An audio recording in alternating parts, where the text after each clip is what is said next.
us for another episode, because the first time when we learned about the grape plague, that was so entertaining that we asked Brenda to come back, from the host of Horrifying History. And what have you got for us this time, Brenda? Well, today we're going to talk about some champagne.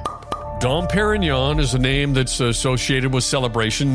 When you're really classing it up, whether you're using sparkling wine, you're going with the champagne.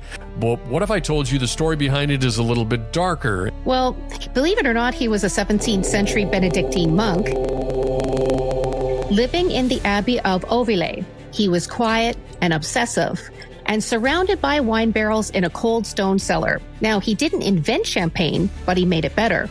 Some say, though, it wasn't entirely his doing. Oh, now this is probably where the horrifying part comes in, because they were thinking that it was some kind of divine inspiration? Well, that's what he claimed. Legends say that when Dom Perignon tasted his bubbly creation, he whispered, "I'm drinking stars."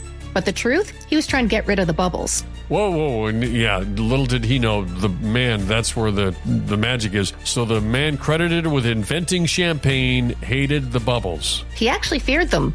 Now, back then, secondary fermentation was unpredictable and dangerous. Bottles exploded, corks would fly like bullets. Some monks died in the cellars, blinded or worse, while checking barrels. Champagne wasn't festive, it was lethal.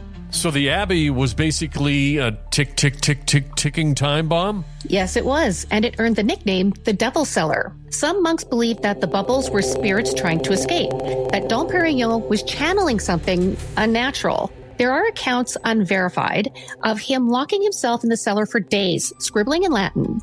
When he came out, the wine had changed. Okay, now this is where it starts to sound like a horror movie is going on here. Yeah.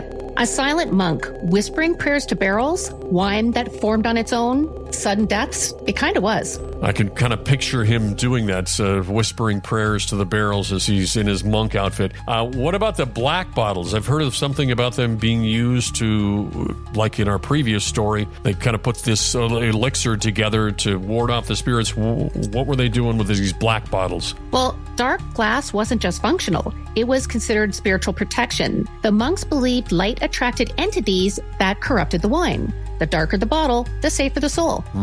Okay, that makes total sense. So modern champagne owes its sparkles to a monk who may or may not have been fighting demons in his basement in the cellar there in Abbey. Or he was inviting them. We'll never know. Dom Perignon's original journals were lost. Burnt, some say, but others claim they're hidden in a sealed crypt beneath the Abbey, along with the last bottles of his perfect vintage. Got a celebration coming up, and I was thinking about maybe popping some Dom Perignon, but now I'm wondering if I need to draw a salt circle around it first. Only if it starts hissing, or if the bubbles rise before you pour.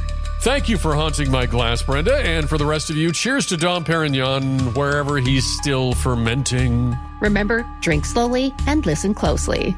Well, thank you very much, Brenda, for being on these 2 episodes. Where can we get more? You can find Horrifying History on any major podcast provider. You also can find us on Facebook by searching for Horrifying History, Instagram and Threads at Horrifying_History, on X at Horrifying HIST1, or Blue Sky by searching for Horrifying History.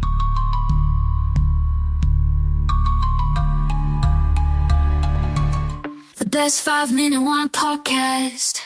Don't forget my favorite part. Please like and follow.